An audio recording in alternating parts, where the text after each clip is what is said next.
Жаңалығымызды жалғастырамыз. Ит жүгіртіп құс салған бүркітшілік деген бекзат өнерді серік еткен белгілі этнограф, натуралист Жапар Сатылғанов 70 жасқа толды.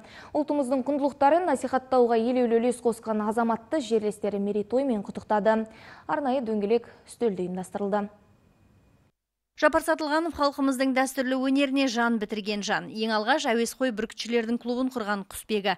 Өмірден көрген білгені көкейге түйгені көп. Тарихтан да там-тұмдап тың деректер келтіріп, табиғат тақырыбына да қалам тербеген қария көненің көзі шежіленің өзі.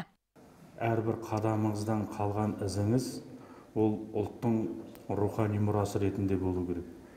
Ол енді бүгінгі емес, ертеңгі келетін ұрпаққа да өзіндік бір құндылығыменен, рухани құндылығыменен қызмет ететін болады деп мен кәміл сенемін. Келелі кездесуде мерейтой иесін аймақтың белгілі азаматтары құттықтап ізгі тілегін жеткізді. Әннен шашу шашып, жыр арнады.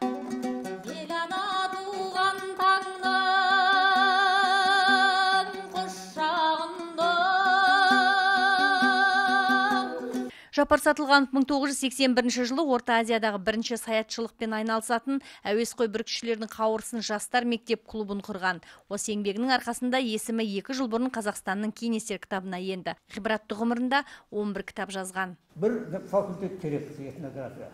Университетте? Иә, университетте болсын, институтта болсын, қайсысында бір. Өйткені біз қанша дегенмен білімсіздер түк болмайды да. Оқыса, олар мына диплом қорғасын онымен.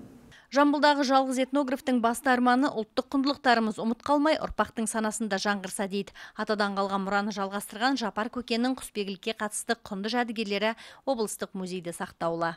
Айгүл Тілеуқанқызы, Асылжан Шымкент, Айқын ақпарат.